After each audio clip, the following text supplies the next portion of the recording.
మనలో కూడా ఎంతోమంది అండి కట్టబడిన స్థితిలో ఉన్నవారమే.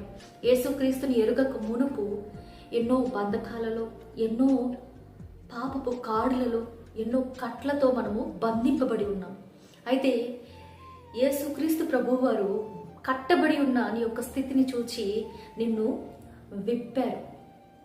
తన యొక్క ప్రణాళికను బట్టి నువ్వు విప్పబడ్డావు.